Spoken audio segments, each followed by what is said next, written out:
Sir KTR గారు కొద్దిగా తొందరగా కన్క్లూడ్ చేయండి. సార్ స్పీకర్ సార్, టైం ఇంతమంది మంత్రులు మొత్తం నా టైం అంతా వాళ్ళే తీసుకున్నారు. ఇంకా చాలా మంది ఉన్నారు. Speaker sir already spoke for 1 hour. Sir మొత్తం టైం వారే తీసుకున్నారు సార్. వారు గంటన్నర పైన మాట్లాడినారు సార్ ఇద్దరు. సార్ ఇప్పుడు ఆ టైం కూడా ఉన్నాయి. తప్పు రాసింటారు సార్. నేనేమంటాను సార్ అంటే దయచేసి మీ ద్వారా ప్రభుత్వానికి కోరుతాను. ఇప్పుడు ముఖ్యమంత్రి గారు మీరు దయచేసి ఇప్పుడే మీరు వెంకటరెడ్డి గారు మాట్లాడింది మీరు విన్నారు. గిట్ల మాట్లాడినందుకే లగచర్యలు వదిలేదు. ఇక్కడ విషము ఫార్మా అని చెప్పి ఇట్లా మాట్లాడినందుకే ఆడ భయపడ్డారు. నేను ఏమంటున్నా అంటే ప్రభుత్వానికి ఒక కన్సిస్టెన్సీ ఉండాలి. ఇప్పుడు టెక్నాలజీ వచ్చింది, ZLD వచ్చింది, జీరో లిక్విడ్ డిశ్చార్జ్ వచ్చింది, గ్రీన్ ఫార్మాసిటీ అని మీరు అంటారు. పెట్టిందే మేము గ్రీన్ మొత్తం టెక్నాలజీ అని. నేనేమంటున్నా అంటే దయచేసి ఇక్కడో మాట మాట్లాడతాం, బయటో మాట మాట్లాడతాం అంటే ప్రజలు అర్థం చేసుకుంటారు. మీరు అన్నారు అదో మీ సొంత పేపర్లో రాశాను, ఇది economic times, economic times and times of India 3 కంపెనీలు ప్రీమియర్, కేన్స్ అండ్ కార్నింగ్ పోయినాయని చెప్పి మరి స్పీకర్ గారి ద్వారా మీకు పంపుతాను, చూసుకోండి. అట్లాగే నేను అడుగుతా ఉన్నా అధ్యక్ష, మరి మీరు అన్నారు అధ్యక్ష, ఈ ముఖ్యమంత్రి గారు తరచుగా కోట్ చేస్తూ ఉంటారు కాళోజీ నారాయణరావు గారిని. కాళోజీ గారు చెప్పినారు అధ్యక్ష, రాజుల రాజ్యాలు, యోధుల యుద్ధాలు, వర్షకుల వాణిజ్యాలు, కర్షక నీ కర్రు కదిలినన్నాళ్ళే అన్నారు. అంటే రైతు బాగుంటేనే రాజ్యం బాగుంటుందని చెప్పడానికి కాళోజీ నారాయణరావు గారు ఆ మాట అన్నారు అధ్యక్ష. కానీ ఏమైంది అధ్యక్ష, ఈరోజు తెలంగాణలో పంటలు ఎండుతున్నాయని చెప్పి వాళ్ళ ట్యాంకర్లతో నీళ్లతో పంటలు కాపాడుకునే ప్రయత్నం బలంగా చేస్తూ ఉన్నారు. మాట్లాడితే కూలేశ్వరం అధ్యక్ష, మీరు మంత్రులు, మీరు అట్లా అనాలోచితంగా అంత ఈజీగా కూలేశ్వరం అని మాట్లాడితే అది మన రాష్ట్రానికి నష్టం. అదేదో కేసీఆర్ గారు వ్యక్తిగతంగా ఆయన కోసం కట్టుకున్న ప్రాజెక్టో లేదా ఇంకోళ్ళ కోసం కట్టిన ప్రాజెక్టో కాదు కదా. మేడిగడ్డ అధ్యక్ష, కాళేశ్వరంలో మొత్తం ఒకటి కాదు అధ్యక్ష, మేడిగడ్డ, అన్నారం, సుందిల్లా 3 బ్యారేజ్లు, 19 రిజర్వాయర్లు, 21 పంప్ హౌజులు, 100 కిలోమీటర్ల సొరంగ మార్గాలు, 1000 కిలోమీటర్ల కాలువలు. కాళేశ్వరం కూలిపోయిందంటారు అధ్యక్ష. దిక్కు ఇదే ముఖ్యమంత్రి గారు మళ్ళా కొండపోచమ్మ సాగర్ నుంచి, మల్లన్న సాగర్ నుంచి హైదరాబాద్కి నీళ్ళు తెస్తా అంటారు. అందుకే అంటున్నా అధ్యక్ష అపరిచితుడు. ఎందుకంటే కూలేశ్వరం వాళ్ళే అంటారు. మరి కొండపోచమ్మ సాగర్, రంగనాయక సాగర్ దగ్గర పోయి మంత్రి గారు అక్కడనేమో ప్రార్థనలు చేసి 1,00,000 ఎకరాలకు నీళ్ళు ఇస్తున్నామని చెప్తారు. మరి కాళేశ్వరం కూలిపోతే కొండపోచమ్మ సాగర్ ఎక్కడిది, మల్లన్న సాగర్ ఎక్కడిది, గంధమల్ ఎక్కడిది, బస్వాపూర్ ఎక్కడిది, కట్టిన రిజర్వాయర్లు 218 TMCల. స్పీకర్ సార్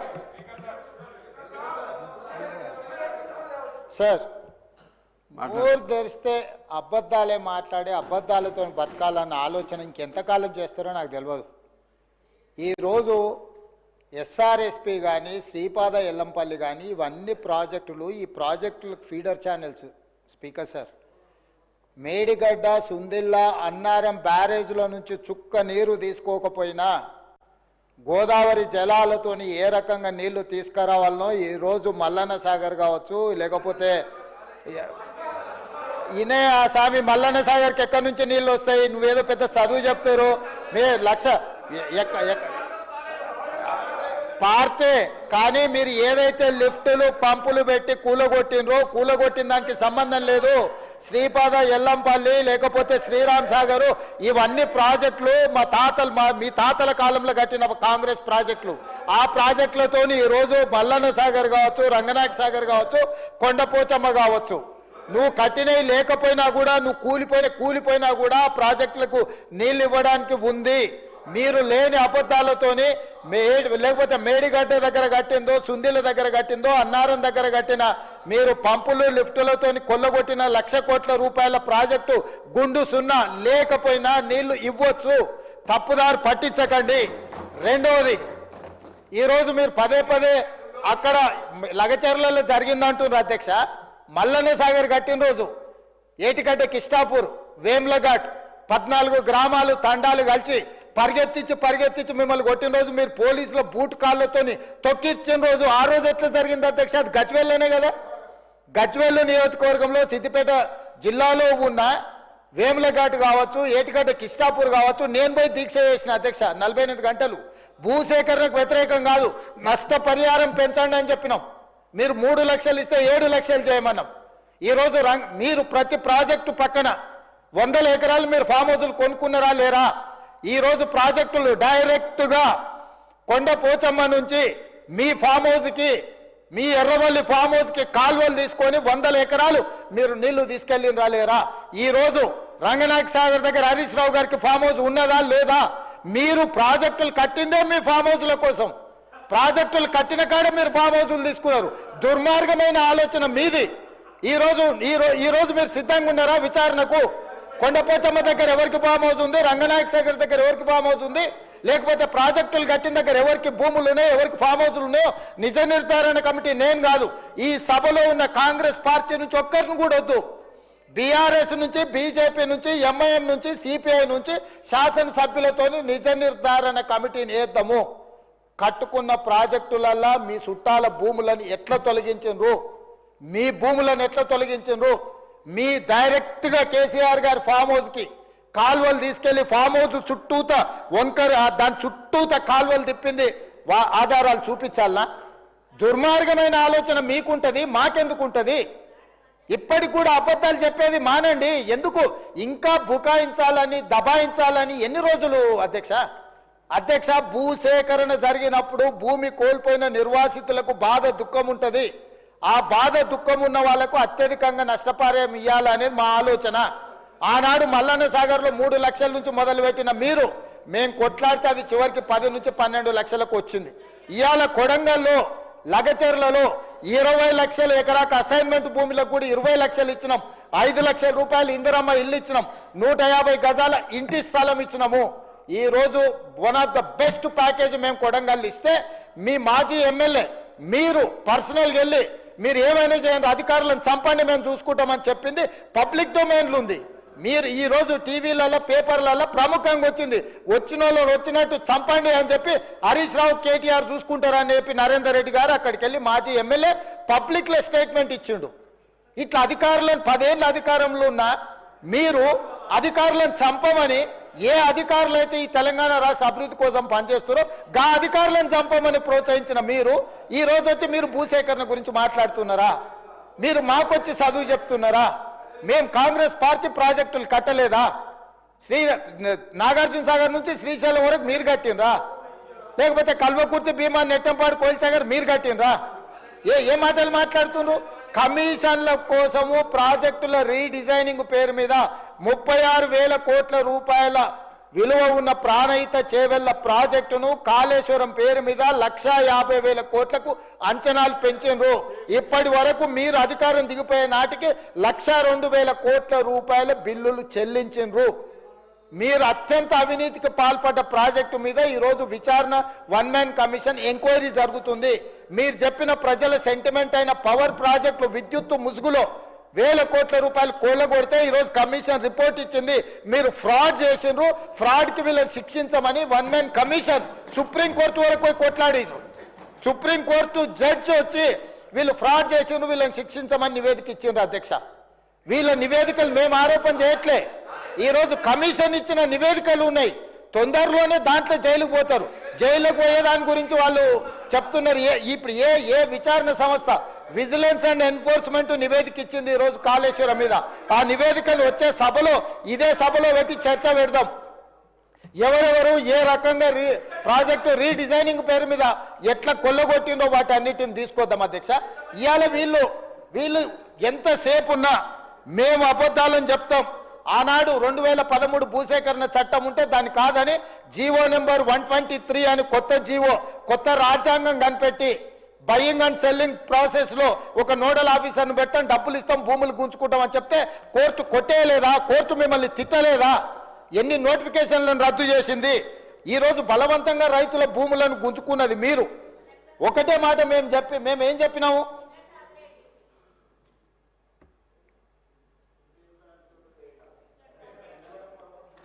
నేను ఒకటే చెప్పదలుచుకున్నా అధ్యక్ష, ఈరోజు వాళ్ళు అర్థం చేసుకోవాల్సింది, కామారెడ్డిలో చంద్రశేఖరరావు గారిని ప్రజలు ఓడగొట్టిండ్రంటే ప్రజల ఆగ్రహం ఎట్లుందో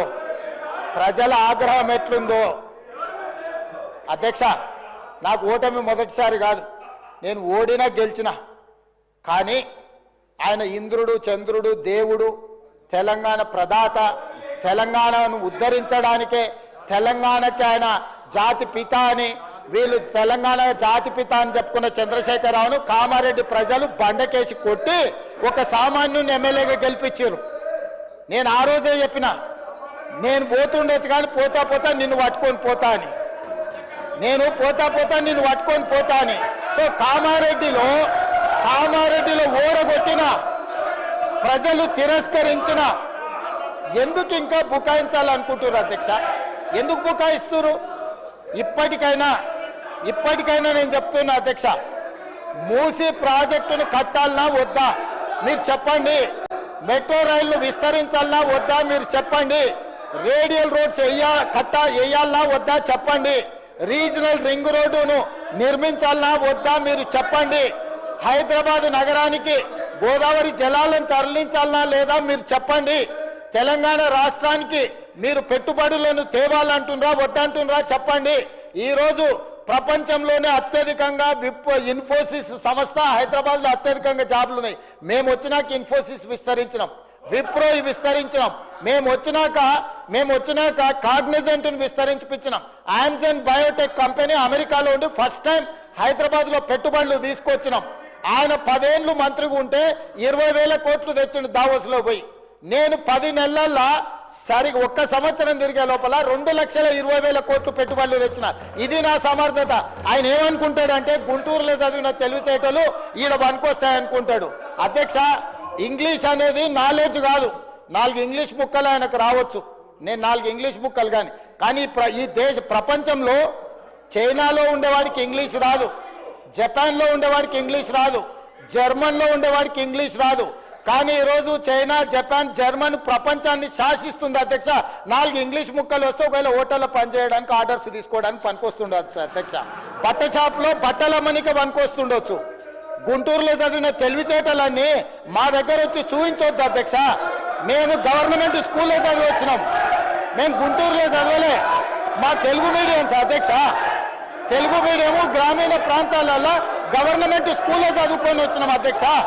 మేము గుంటూరులో పోయి చదువుకొని రాలే, ఆ తర్వాత పూనా పోలే, ఆ తర్వాత విదేశాలు తిరగనికి పోలే. మేము ఇక్కడనే పుట్టినాం, ఇక్కడనే పెరిగినాం, ఇక్కడనే చదువుకున్నాం. లోకల్ పరిజ్ఞానంతో పనిచేస్తున్నాం అధ్యక్ష. ప్రజల బాధ తెలిసిన వాళ్ళం అధ్యక్ష. మేము 4 ఇంగ్లీష్ ముక్కలు వచ్చినంత మాత్రాన అదేదో గొప్పతనమని దాని మీద ఏదో పెద్ద ఉపన్యాసాలు ఇచ్చి దాన్ని చూపించి ఏదో సాధించినమని. కాబట్టి ప్రపంచంలో అత్యధికంగా ప్రపంచాన్ని శాసిస్తున్నది చైనా, జపాన్, జర్మన్. ఆ దేశంలో ఎవరికేం ఇంగ్లీష్ రాదు, కానీ వాళ్ళు ప్రపంచాన్ని శాసిస్తున్నారు ఆర్థిక వ్యవస్థను. అట్లాంటిది ఈరోజు తెలంగాణ రాష్ట్రంలో ఒక రైతు కుటుంబం నుంచి వచ్చి గ్రామీణ ప్రాంతాల నుంచి వచ్చి గవర్నమెంట్ స్కూల్లో తెలుగు మీడియంలో చదువుకున్న నేను ముఖ్యమంత్రి అయితే ఎందుకు మీకు కడుపుమంట? ఏందా బాధ? అసలు కళ్ళల్లో నిప్పులు పోసుకుంటారు అధ్యక్ష. నేను కనిపించగానే ఆయననే చూడనికనే వస్తలేడు, చూస్తే అదేదో పాపమైంది అన్నట్టు. కాబట్టి ఇప్పటికైనా దయచేసి ఈ 5 ఏళ్ళు కాదు వచ్చే 5 ఏళ్ళు కూడా, ఈ 5 ఏళ్ళు కాదు వచ్చే 5 ఏళ్ళు కూడా మేమే ఉంటాము. మీరు అక్కడ ఉండాలనుకుంటే సలహాలు ఇవ్వండి.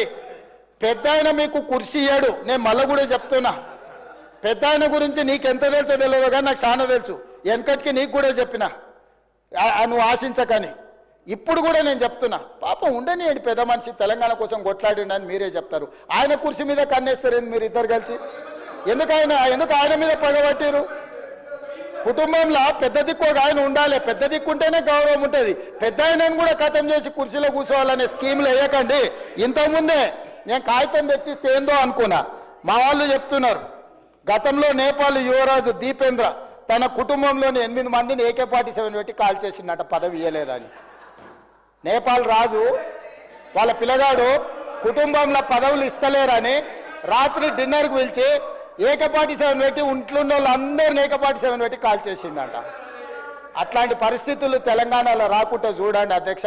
వారికి చెప్పండి, వారు చదువుకుంటే చదువుకున్నారు, గుంటూరు తెలివితేటలు ఉంటే ఉన్నాయి, అవి ఉపయోగించి తెలంగాణకి ఏమైనా ప్రయోజనం చేకూర్చేటట్టు చెప్పమని చెప్పుండ్రు అధ్యక్ష. కేటీఆర్ గారు సార్ ఒక్క 5 నిమిషాలు క్లోజ్ చేసి. ఎందుకు సార్? కూర్చుంటానండి. మీ బాగా వాళ్ళదే బాగా ఇనసొంపు ఉంది కదా, కూర్చుంటాను. మీరు కూర్చోమంటే కూర్చుంటాను. అసలు మీ టైం అయిపోయింది. 2 గంటలు వాళ్ళని మాట్లాడించి ఎట్లా సార్ ఇది? కూర్చుంటానండి సార్. ఎట్లా సార్? మీరు ఒక కమ్యూనిస్ట్ యోధుడు, తెలంగాణ కోసం నిరాహార దీక్ష చేసిన కొత్తగూడెం బిడ్డ మీరు. మీరు అట్లాంటిది మీరు కూడా మమ్మల్ని ఇట్లా గొంతు నొక్కితే ఎట్లా సార్? ముఖ్యమంత్రి గారు అంత ఫ్రస్ట్రేషన్ లో, అంత ఆవేశంలో, అంత ఆవేశం, అంత అయ్యో పదవిలోకి వచ్చిన తర్వాత కూడా ఇంత ఫ్రస్ట్రేషన్ నా జీవితంలో ఎవరిలో చూడలేదు సార్ నేను. అరే మొత్తం ఇంత దాడి, ఇంత ఉక్రోషం ఏం పర్లేదు రేవంత్ రెడ్డి గారు, ఇంకా తిట్టాలనుకుంటే ఇంకో 2 గంటలు తిట్టండి, మాకేం అభ్యంతరం లేదు. ఎందుకంటే మీ మైక్ కట్ కాదు, నీకు ఎంత ఉందో అంత తీసుకో, నాకేం ఇబ్బంది లేదు. మీ తిట్లన్నీ మాకు దీవెనలు, మీ తిట్లన్నీ మాకు దీవెనలు, మాకు ఆశీర్వాదాలు. మీరు ఎంత మాట్లాడితే మాకు అంత మంచిది. ఎందుకంటే మీ వల్ల ఖచ్చితంగా ఇంకొక 20 ఏళ్ళు కాంగ్రెస్ ఓటేయాలంటే ఎవరైనా భయపడే పరిస్థితి తెలంగాణ మొత్తంలో వస్తున్నది. మీరు పోయి ప్రచారం చేశారు, మహారాష్ట్రలో ప్రచారం చేశారు, హర్యానాలో చేసినారు, ఢిల్లీలో చేసినారు, అద్భుతాలు సాధించారు. మొన్న పోయి ఎమ్మెల్సీ ఎలక్షన్లో కూడా చేసినారు. 57,000 ఉద్యోగాలు నేను ఇస్తే నాకు ఓటేయండి అన్నారు. వేసినారా ఓట్లు మీకు? అందుకే అంటున్నారు రేవంత్ రెడ్డి గారు, రంకెలతో ఏమి రాదు, ప్రతిపక్షాల మీద దాడి చేస్తే కాదు. అధ్యక్ష, మీరు వచ్చిన తర్వాత అధ్యక్ష, పెద్దవాగు 2 సార్లు కొట్టుకొని పోయింది, సుంకిశాల కూలిపోయింది, భక్తరామదాసు మోటార్లు మునిగిపోయినాయి, సాగర్ ఎడమకాలు ఒక భారీ. తారక రామారావు చెప్పేది అన్ని ఎట్లున్నాయంటే ఉన్నమాట చెప్పే ఉలికి పడ్డట్టు మా ముఖ్యమంత్రి కానీ మా పార్టీ కానీ సత్యపాము చంపే అలవాటు మాకు లేదు అధ్యక్ష. సత్యపాము చంపే అలవాటు మాకు లేదు. ఆయన చెప్తే అన్ని అబద్ధాలు చెప్పి మా ముఖ్యమంత్రి చెప్పే నిజాలను జీర్ణించుకోలేక సభను తప్పుదోవ పట్టిస్తున్నారు అధ్యక్ష. 10 ఏళ్ళు అధికారం ఉండి అధికారం అయినాక ప్రెస్ లో మాట్లాడుతున్నారు అధ్యక్ష, ప్రెస్ లో మాట్లాడుతున్నారు. మరి వాళ్ళు కుర్చీ కోసం కొట్లాడితే వాళ్ళ ఇంటి వ్యవహారం. కానీ మా గౌరవ ముఖ్యమంత్రి వచ్చిన 15 ఏళ్లలో వాళ్ళు చేసిన అప్పులను, వాళ్ళు చేసిన తప్పులను ఒక్కొక్కరిగా సర్దిద్దుకుంటూ ప్రజాపాలన ద్వారా ఒకవైపు అభివృద్ధి, ఒకవైపు సంక్షేమం చేస్తుంటే ఈ రకంగా నిప్పులు పోసుకొని మా ముఖ్యమంత్రి మీద ఇంకా కూడా ఈ కడుపు మండి మాట్లాడింది అధ్యక్ష. మాకు ముఖ్యమంత్రికి సత్యపాలన చంపాల్సిన అవసరం లేదు అధ్యక్ష. మీరు దయచేసి సభకు నిజాలు మాట్లాడండి, మా ప్రభుత్వానికి సూచనలు సలహాలు ఇవ్వాల్సిందిగా మేము కోరుతున్నాం అధ్యక్ష. థ్యాంక్ యూ అధ్యక్ష. Please. So if it continues, disturbance will be like that only. Please conclude immediately. Yes sir, conclude చేద్దాం సార్. ముఖ్యమంత్రి గారికి ఏదో AK-47 గురించి చెప్పారు అధ్యక్ష, ఏదో కాల్చి చంపారంట అధ్యక్ష. AK-47 గురించి, తుపాకుల గురించి ఆయనకు తెలిసినంత మాకు తెలియదు సార్. ఎందుకంటే తెలంగాణ ప్రజల మీదకి ఉద్యమంలో ఆనాడు తుపాకీ తీసుకొని పోయిన రైఫిల్ రెడ్డి ఈయన అధ్యక్ష. ఇంకోటి అధ్యక్ష, అవును అధ్యక్ష, కరెక్ట్. ఎవరిని చంపే అధికారం లాక్కున్నారు అధ్యక్ష? అక్కడ పాపం పాత కాంగ్రెస్ వాళ్ళందరినీ ఖతం చేసి ఆయన అక్కడ పదవి లాక్కొని ఇలా మమ్మల్ని అంటే ఎట్లా అధ్యక్ష? అధ్యక్ష, ఇంకోటి విచిత్రంగా అనిపించింది అధ్యక్ష నాకు ఇప్పుడు ఆయన మాట్లాడుతుంటే. తెలంగాణ రైజింగ్ అంట. దేనికి అధ్యక్ష రైజింగ్? ఏదో అట్టర్ఫ్లాప్ సినిమాకు అట్టహాసంగా 100వ దినోత్సవం చేసినట్టు విఫల పాలనకు విజయోత్సవాలు నిర్వహించారు అధ్యక్ష. వీళ్ళంతా కూడా ఏంది అధ్యక్ష వీళ్ళు చేసింది? ఏది 1 ఇయర్ అయిపోయిందట. ఏం చేశారు 1 ఇయర్లో? 6 గ్యారెంటీలు అమలు చేశారా? తులం బంగారం ఇచ్చారా? రైతు బంద్ చేసినారా? రుణమాఫీ చేసినారా? నేను అందుకే అడుగుతా ఉన్నా అధ్యక్ష. Yes, Telangana is rising. ఎందులో రైజింగ్ అధ్యక్ష?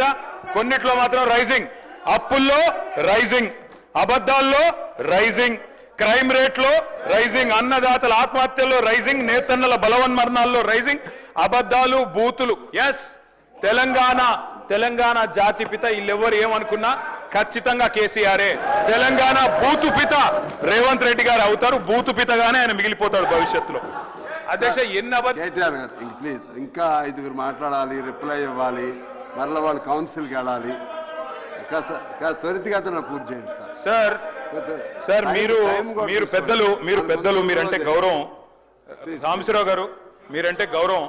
మీరు ఇట్లా మా గొంతు నొక్కితే అది కూడా మీరు ప్రజాస్వామిక స్ఫూర్తి కలిగిన వారు, మీరు గొంతు నొక్కకూడదు సార్. Education budget 15% పెడతామన్నారు. ఎంత పెట్టారు అధ్యక్ష వీళ్ళు? 15% అని 7.5% పెట్టినారు. ఎన్ని చెప్పారు అధ్యక్ష ఎడ్యుకేషన్ గురించి? ఇది ఇచ్చేస్తాం, విద్యా భరోసా కార్డు ఇస్తాం, పిల్లలు ఫీజులు కట్టాల్సిన అవసరం లేదు, ఇంటిగ్రేటెడ్ స్కూల్స్ అని 11,600 కోట్లు పెట్టినారు. నేను అడుగుతా ఉన్నా అధ్యక్ష, 11,600 కోట్లు దేవుడెరుగు. ఉన్న 1022 గురుకుల పాఠశాలను కాపాడండి. 88 మంది చచ్చిపోయినారు ఇప్పటికీ, దయచేసి వాళ్ళకి కాంపెన్సేషన్ ఇవ్వండి. రైతులు 513 మంది ఇప్పటికీ ఆత్మహత్యలు చేసుకున్నారు. నేను లిస్టు పంపిస్తా ఉన్నాను గౌరవ ఎల్ఏ మినిస్టర్ గారికి మీ ద్వారా. దయచేసి వీరికి నష్టపరిహారం ఇవ్వండి. అధ్యక్ష, నేను ఒకటే రిక్వెస్ట్ చేస్తా ఉన్నాను సార్. ఈరోజు ఉన్న 1022 గురుకుల పాఠశాలల్లో పిల్లలు విషాహారంతో బాధపడుతుంటే వారి గురించి మాట్లాడకుండా నెలలుగా అక్కడ వాళ్లకు అద్దె భవనాలకు రెంట్ ఇవ్వకుండా ఓనర్లు తాళాలు వేసుకొని పోతుంటే, గురుకులాలు మూతపడుతుంటే, 40,000 అప్లికేషన్లు తగ్గిపోతుంటే మేమేదో విద్యకు చేసినామంటే ఎట్లా నమ్మాలి అధ్యక్ష? 1931 పాఠశాలలు మూతపడ్డాయని చెప్పి మంత్రి గారే స్వయంగా చెప్పారు అధ్యక్ష మొన్న పద్దుల్లో. విదేశీ విద్య మీద కూడా చెప్పలేకపోతా ఉన్నారు. 20 లక్షల రూపాయలు కేసీఆర్ ఇస్తే మేము 25 లక్షలు ఇస్తామన్నారు, కానీ ఇవ్వలేదు అధ్యక్ష. మరి ఇవ్వాలని చెప్పి కోరుతా ఉన్నా. వారు చెప్పారు అధ్యక్ష, ఫీజు రీయింబర్స్మెంట్ బకాయిల గురించి మాట్లాడతారు అధ్యక్ష మేము గవర్నమెంట్లోకి వచ్చినాడు 1800 కోట్లు బకాయిలు ఉండే, మేము కట్టలేదా అధ్యక్ష? మీరు వచ్చినాడు బకాయిలు ఉంటాయి. Government is a continuous process, మీరు ఇవ్వాలి. 8000 కోట్లు ఫీజు రీయింబర్స్మెంట్ బకాయిలు ఉన్నాయి, దయచేసి చెల్లించాలని చెప్పి ప్రభుత్వాన్ని నేను కోరుతా ఉన్నా అధ్యక్ష. అధ్యక్ష, ప్రతి విద్యార్థికి 5 లక్షల విద్యాబంధు కార్డు ఇస్తామన్నారు, ఫీజు తల్లిదండ్రులు చెల్లించే భారం ఉండదన్నారు, బడ్జెట్ను సవరించండి, ఒక 5000 కోట్లు కేటాయించండి. స్కూటీలు అన్నారు అధ్యక్ష, మరి ఆ అందాల పోటీలు మానేసి స్కూటీలు ఇవ్వండి అధ్యక్ష, దానికోసం ఒక 500 కోట్లు పెడితే స్కూటీలు ఇవ్వచ్చు కొంతమంది కన్నా. విద్యా జ్యోతులు అన్నారు, 10 పాస్ అయితే 10,000, ఇంటర్ పాస్ అయితే 15,000, గ్రాడ్యుయేషన్ పూర్తి చేస్తే 25,000, పీజీ అయితే 1,00,000, రీసెర్చ్ స్కాలర్కి నెలకు 10,000. అదేవిధంగా ఇంకా చాలా చెప్పారు అధ్యక్ష. 1000 కోట్లు దయచేసి బడ్జెట్ను రీఅప్రోప్రియేట్ చేసి వారికి కేటాయించాలని చెప్పి నేను కోరుతా ఉన్నా అధ్యక్ష. అధ్యక్ష, 2 లక్షల ఉద్యోగాల గురించి ముఖ్యమంత్రి గారు చెప్పారు అధ్యక్ష. వారు ఇచ్చింది కేవలం 11,000 ఉద్యోగాలు అధ్యక్ష. మిగతా అన్ని మా గవర్నమెంట్లో ఇచ్చిన నోటిఫికేషనే, ఆ వీటికి మాత్రమే వాళ్ళు కాగితాలు ఇచ్చుకున్నారు తప్ప ఇంకోటి కాదు. గ్రూప్ 1 పోస్టులు 1000కి పెంచుతామన్నారు, పెంచలేదు. గ్రూప్ 2 పోస్టులు 2000 చేస్తామన్నారు, చేయలేదు. గ్రూప్ 1 మెయిన్స్కి 1:100 రేషియో ఇస్తామన్నారు, చేయలేదు. జీవో నంబర్ 46 రద్దు చేయలేదు. జీవో 29 తెచ్చారు, బలహీన వర్గాల నోట మట్టి కొట్టారు. 20,000 టీచర్ల పోస్టులు ఖాళీ ఉన్నాయన్నారు, వాటిని భర్తీ చేయలేదు. కేవలం 11,000 ఉద్యోగాలు మాత్రమే చేశారు అధ్యక్ష. అధ్యక్ష, గిగ్ వర్కర్స్ అని ఉంటారు, మనం స్విగ్గీ, జొమాటో ఇవన్నీ ఆర్డర్ చేస్తూ ఉంటాం. Swiggy, Zomato, Flipkart, Amazon, Zepto, Instamart, Rapido, వాళ్ళందరి కోసం రాహుల్ గాంధీ గారు స్వయంగా వచ్చి చెప్పారు, గిగ్ వర్కర్స్ బోర్డు పెడతామన్నారు. పెట్టండి, డబ్బులు కేటాయించండి, వాళ్ళకు ఒక 500 కోట్లు కేటాయించండి. అధ్యక్ష, ఆడపిల్లల మీద కూడా అశోక్ నగర్లో అమానుషంగా ప్రవర్తించారు, లాఠీ చార్జీలు కూడా చేశారు. దయచేసి ప్రజాపాలనలో అట్లాంటి పరిస్థితి ఉండకూడదు. తెల్లారులేస్తే ప్రజాపాలన అంటారు, కానీ నేతి బీరకాయలో నెయ్యి ఎంత ఉందో మీ ప్రజాపాలన, ప్రజాస్వామిక స్ఫూర్తి కూడా అంతే ఉన్నట్టుగా కనబడతా ఉన్నది అధ్యక్ష. అధ్యక్ష, 1,000,000 మంది మహిళల్ని కోటీశ్వరులు చేస్తామంటున్నారు అధ్యక్ష, కానీ అత్తాకోడలకు పంచాయతీ పెట్టినారు అధ్యక్ష. మొన్న ఈ మధ్యన నేను సూర్యాపేట పోతే అక్కడ ఒక అవ్వ దగ్గర పోతే అధ్యక్ష, అక్కడ జరిగిన చిన్న ఉదంతం అధ్యక్ష. ఆ పెద్దామ చెప్తున్నది అధ్యక్ష, నా కొడుకు పెళ్లి చేసిన సార్ 6 నెలల కిందట, నేను అనుకున్నా మా కోడలి పిల్ల తులం బంగారం తెస్తుందేమో, నెలకు 2,500 వస్తుందేమో అనుకున్నా, ఆమె ఏం తెలియదని చెప్తా ఉంది అధ్యక్ష. ఆ కోడలి పిల్ల బాగా గడుస్తుంది అధ్యక్ష. ఆమె కూడా అంటున్నది అధ్యక్ష, నేను కూడా చెప్పినాను సార్, నేను కూడా అనుకున్నా మా అత్తకు 4,000 పెన్షన్ వస్తుందేమో అనుకున్నా, వస్తలేదు, మరి నేనేం చేయాలన్నది. అత్తకి ఇస్తా అన్నారు, మామకి ఇస్తా అన్నారు, 4,000 పెన్షన్ అన్నారు, వస్తలేదని చెప్పి అత్తా కోడళ్ళ పంచాయతీలు పెడతా ఉన్నారు సార్. అధ్యక్ష, అప్పట్లో నేను చిన్నగా ఉన్నప్పుడు ఊర్లలో పేరు రాసేది అధ్యక్ష, గోడల మీద రాసేది ఓ స్త్రీ రేపురా అని. ఇలా వీళ్ళ పరిపాలన అట్లే ఉంది అధ్యక్ష. ఏది అడిగినా ఓ స్త్రీ రేపురా. మహిళల్ని కోటీశ్వరులు చేస్తారట, 1,000,000 మందిని. ఎట్లా చేస్తారో వీళ్ళకి ప్లాన్ ఉందో లేదో తెలియదు, కానీ ప్రజలకు మాత్రం అర్థమైంది అధ్యక్ష. 40% బడ్జెట్ చూసిన తర్వాత మొత్తానికి అర్థమైపోయింది అధ్యక్ష. 1,67,00,000 మంది ఆడబిడ్డలు ఎదురు చూస్తా ఉన్నారు. ఖచ్చితంగా నెలకు 2,500 ఇవ్వాలని 18 ఏళ్ళు నిండిన ఆడబిడ్డలు, వారి కోసం ఒక 10,000 కోట్లు అంచనాలు సవరించి కేటాయించాలని చెప్పి నేను కోరుతా ఉన్నా అధ్యక్ష. బంగారం అన్నారు, మరి లంక బిందెలు దొరికినాక ఇస్తారా, ఎప్పుడు ఇస్తారా చూడాలి అధ్యక్ష, చూద్దాం అధ్యక్ష. కేసీఆర్ కిట్ ఎగిరిపోయింది, న్యూట్రిషన్ కిట్ ఆగిపోయింది, సీఎం బ్రేక్ఫాస్ట్ రద్దయింది. తల్లి బిడ్డలకు మరి మాతా శిశువులకు కూడా మంచి జరిగే మంచి పథకాలను కూడా రద్దు చేశారు అధ్యక్ష. బతుకమ్మ చీరలు బంద్, రంజాన్ తోఫా బంద్, క్రిస్మస్ కానుక బంద్, ఆఖరికి ఆశాలు, అంగన్వాడీలు మీరు కూడా వాళ్ళని రిప్రజెంట్ చేశారు సార్. 18,000 జీతం ఇస్తామని మేనిఫెస్టో చైర్మన్ గారు పెట్టారు, వాళ్ళకు కూడా ఇవ్వలేదు అధ్యక్ష. వాళ్ళకు ఒక 500 కోట్లు కేటాయించండి అధ్యక్ష. మొత్తం ఇంకా చాలా ఉన్నాయి అధ్యక్ష చెప్పాలంటే. క్రైమ్ రేట్ పెరిగిపోతా ఉందని చెప్పి స్వయంగా డీజీపీ గారే హైదరాబాద్లో 40% పెరిగిందని, సైబరాబాద్లో 64% పెరిగిందని చెప్తా ఉన్నారు అధ్యక్ష. చాలా జరుగుతూ ఉన్నాయి అధ్యక్ష. ప్రోటోకాల్ వైలేషన్స్ ఇంకా చెప్తే చాలా ఉంటాయి. క్రైమ్ రేట్ ఎట్లా ఉందంటే, పరిస్థితి ఎంత అధ్వానంగా ఉందంటే, మా హరీష్ రావు గారి మీద కాంగ్రెస్ నాయకుడు అంటాడు అధ్యక్ష, పెట్రోల్ పోసి చంపేస్తా అంటాడు, కానీ చర్యలు ఉండవు, కేసులు కావు. కానీ మా మీద మాత్రం చిన్న వాటి కేసులు, జైలు, ఏం పర్వాలేదు అధ్యక్ష. ఉద్యోగులు మీరు కూడా మాట్లాడుతూ ఉంటారు సార్, మీ దగ్గర కూడా వచ్చారు ఉద్యోగులు, మీరే చెప్పారు కొత్త పీఆర్సీ ఇస్తాం, డిఏలు ఇస్తామన్నారు. 5 డిఏలలో ఒకటి ఇచ్చారు అధ్యక్ష, మహాప్రభు అని వేడుకుంటే. ఇప్పుడు ఉద్యోగులు కొత్త నిర్వచనాలు చెప్తున్నారు సార్. ఐఆర్ అంటే ఇప్పట్లో రాదు, డిఏ అంటే దయచేసి అడగొద్దు, పీఆర్సీ అంటే పనికిరాని చర్చలు, అట్లా అయిపోయింది అధ్యక్ష ఈరోజు పరిస్థితి. ఓల్డ్ పెన్షన్ స్కీమ్ తెస్తామన్నారు, ఎప్పుడు తెస్తారో చెప్పాలని చెప్పి నేను కోరుతా ఉన్నా అధ్యక్ష. చాలా మందిని బెటాలియన్ పోలీసు వాళ్ళను ఏ పోలీస్ అడిగినందుకు వాళ్ళ మీద కేసులు పెట్టి 10 మందిని సస్పెండ్ చేశారు. వ్యవసాయ విస్తరణ అధికారులను సస్పెండ్ చేసినారు. ప్రజా పాలన అంటారు, మరి ఎట్లా ఉందంటే అధ్యక్ష వీళ్ళు చెప్పేది. Okay sir, sir I'm concluding sir. అధ్యక్ష వీళ్ళు చెప్పేది ఎట్లా ఉందంటే అధ్యక్ష, ప్రజాపాలన ఎట్లుందంటే అధ్యక్ష, వీళ్ళు చేసేది మొహబ్బత్ కా దుకాన్ కాదు అధ్యక్ష, వీళ్ళది నఫరత్ కా నయా బజార్ అధ్యక్ష. ఇందిరమ్మ రాజ్యం అంటే ఏందో అనుకున్నాం అధ్యక్ష, ఎమర్జెన్సీ రోజులు తిరిగి తీసుకొచ్చినారు అధ్యక్ష. ప్రజాపాలనలో ప్రజాస్వామిక స్ఫూర్తి ఎంత ఉందంటే, ఇప్పుడే నేను చెప్పాను అధ్యక్ష, నేతి బీరకాయలో నెయ్యి ఎంత ఉన్నది. ఒక మాట, మొన్న ఆ మధ్యన ఒక పెద్ద మనిషి నాంపల్లి స్టేషన్లో దిగినాడు సార్. దిగి ఆటో ఎక్కాడు. బెస్ట్ హోటల్కి తీసుకుపోమన్నాడట సార్. తీసుకుపోయినాడు ఆయన, పాపం ఆటో ఆయన. తీసుకుపోతే భోజనం చేసినాడు. భోజనం చేస్తే భోజనం మాత్రం చెత్తగా ఉందట. ఆయన పోయి అడిగినాడట, ఏమయ్యా బెస్ట్ హోటల్కి తీసుకుపోమంటే మరి ఇంత ఫుడ్ ఇంత వరస్ట్గా ఉంది ఎందుకు ఆయన అడిగినట. సార్ నువ్వు బెస్ట్ హోటల్ అన్నావు కానీ హోటల్ పేరు అడగలే కదా సార్, హోటల్ పేరు బెస్ట్ పేరు అన్నాడట. మీది కూడా గట్లనే ఉన్నది. పేరేమో ఇంటి పేరేమో కస్తూరి వారు, ఇల్లంతా గబ్బిలాల కంప అన్నట్టు పేరేమో ప్రజాపాలన, చేసేది మాత్రం ప్రజా పీడన అధ్యక్ష. ఆర్టీసీ కార్మికులు మా ప్రభాకర్ అన్నను మా మిత్రుడు మా పెద్దన్న వారిని కోరుతా ఉన్న అధ్యక్ష, అపాయింటెడ్ డే ప్రకటించండి, అపాయింటెడ్ డే ప్రకటించండి, అపాయింటెడ్ డే ప్రకటించండి. దయచేసి వారిని కాపాడండి. వారు ఎదురు చూస్తూ ఉన్నారు, వారందరూ కూడా అడుగుతా ఉన్నారు. ఆటో డ్రైవర్లు 30 మంది ఆత్మహత్య చేసుకున్నారు, వారిని కాపాడండి. పల్లెల్లో నిన్ననే హరీష్ రావు గారు అడిగారు, సర్పంచ్ల పెండింగ్ బిల్లులు అయిపోతుంది సార్. పల్లెల్లో పెండింగ్ బిల్లుల వల్ల ఈరోజు మొత్తం ఎక్కడికక్కడ పారిశుద్ధ్యం పడకేసింది. దయచేసి ₹1 కోటి వరకు మేము చిన్న కాంట్రాక్టర్ల బిల్లులు మార్చి 31 లోపల ప్రతి సంవత్సరం రిలీజ్ చేసేది దయచేసి రిలీజ్ చేయాలని కోరుతా ఉన్నా. ఆ సర్పంచ్లందరూ ఆందోళన చేస్తా ఉన్నారు, వారి కోసం దయచేసి మీరు స్పందించాలని కోరుతా ఉన్నా. అధ్యక్ష దయచేసి బీసీ డిక్లరేషన్లో పెద్దలు మరి ఆనాడు సిద్ధరామయ్య గారు వచ్చి చేసినారు అధ్యక్ష. 20,000 కోట్ల బడ్జెట్ పెడతామన్నారు, కానీ 2 బడ్జెట్లు కలిపితే కూడా 20,000 కోట్లు కాలేదు. దయచేసి బడ్జెట్ను సవరించి 20,000 కోట్లు కేటాయించండి. బీసీ సబ్ ప్లాన్ తీసుకురండి, మీరే చెప్పినారు తీసుకొస్తామని, తీసుకురావాలని చెప్పి కోరుతా ఉన్నా. అట్లాగే అధ్యక్ష మీరు మరి మత్స్యకారులకు సంబంధించి గౌడన్లకు సంబంధించి 25% రిజర్వేషన్లు చేస్తామన్నారు, వైన్ షాప్లలో చేయండి. దళితుల విషయంలో గిరిజనుల విషయంలో మీరే చెప్పారు అధ్యక్ష. కేసీఆర్ ప్రభుత్వం దళిత బంధు 10 లక్షలు ఇస్తున్నది, మేము 12 లక్షలు ఇస్తామన్నారు, ఇవ్వాలని చెప్పి నేను కోరుతా ఉన్నా. సవరించి అంచనాలు సవరించి 10,000 కోట్లు ఇవ్వాలని చెప్పి కోరుతా ఉన్నా. అదేవిధంగా గిరిజనులకు చెప్పినారు అధ్యక్ష, వాళ్ళకు కూడా కుటుంబానికి 12 లక్షలు ఇస్తామన్నారు, 12 లక్షలు ఇవ్వాలని చెప్పి కోరుతా ఉన్నా. సవరించి వారికి కూడా ఒక 5,000 కోట్లు కేటాయించాలని కోరుతా ఉన్నా.